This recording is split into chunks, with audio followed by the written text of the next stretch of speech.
In this set of lessons, we're going to take a look at a more complex part, first just examine it, and then try to recreate it. Let's take a look in your Infinite Skills SOLIDWORKS Working Files folder for Chapter 3 and open the Linkage To part. The main features on this part are going to be the main base plate, the two cylindrical bosses with keyways, the ribs, the hole wizard holes, and the fillets. I want to try to recreate this. We won't create it 100% the same that it is, but I'd like to make a similar part. So let's exit out of this part and just create a brand new part. From your Infinite Skills templates, select one of your part templates, and on the front plane, open a new sketch. Here I'm going to create a boss that's centered at the origin. Remember that the first feature in your part is important. It should be the base functional feature or something that's used to locate the part, and it should be something that you can locate to the origin of the SOLIDWORKS part. I'm going to start off with a diameter of 2.5 and make an extrusion that goes 3 inches in one direction, and in direction 2, I'll make it go 1 inch. Now again on the front plane, going to open another sketch, and this time zoom out a little bit so that I can see everything well. I'm going to draw some lines. One that comes off of the edge of the circle, and I'm going to try to make it tangent. Appears to have worked. And make a horizontal line here. And then one that comes down at an angle, trying to avoid this perpendicular relation because I'm not really sure that I want that. And then I want to make a tangent arc, and to do that, click and drag out the straight line, then return to that endpoint and drag out again, and you should get an arc. Now, don't worry too much about the inferencing that you get along with this line, because you've got a few sketch points on the screen already. As long as you don't see a sketch relation show up with a yellow background, which means it will be applied, then you're okay. Notice I'm still in the line tool, not in the tangent arc. So here I want to follow the yellow line to try to get a tangent relation, which is showing up in yellow. That's good.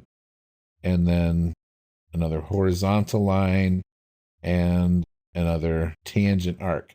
This time I'll just end it on the outside of the circle.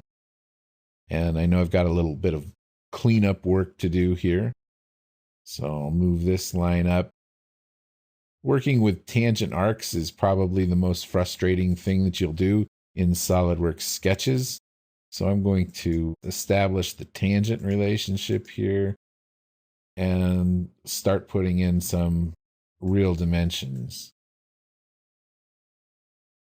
An angle dimension between the two lines, you just click on the two angled lines and place the dimension. Okay, I thought I had a horizontal relation on this, but I didn't.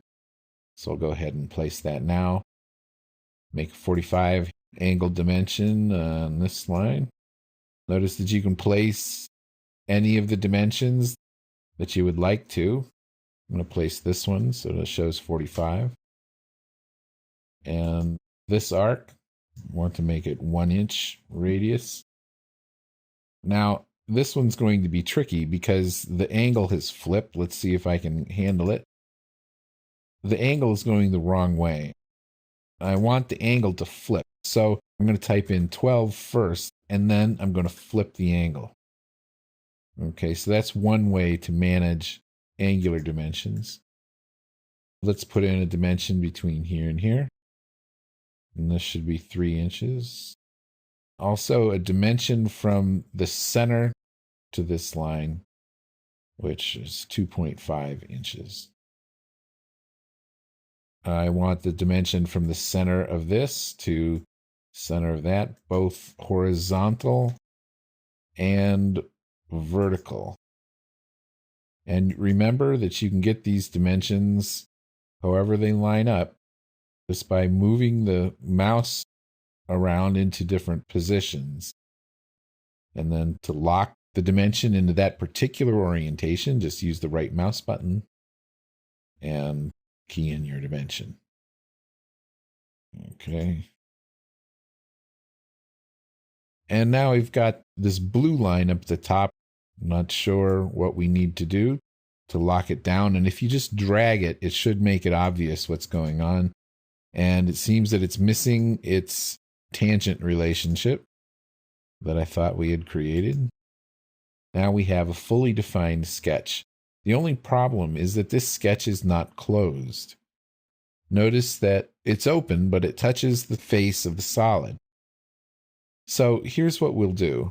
We're going to grab an edge or a corner on the cylinder, use the Convert Entities option, and then trim the section that we don't need.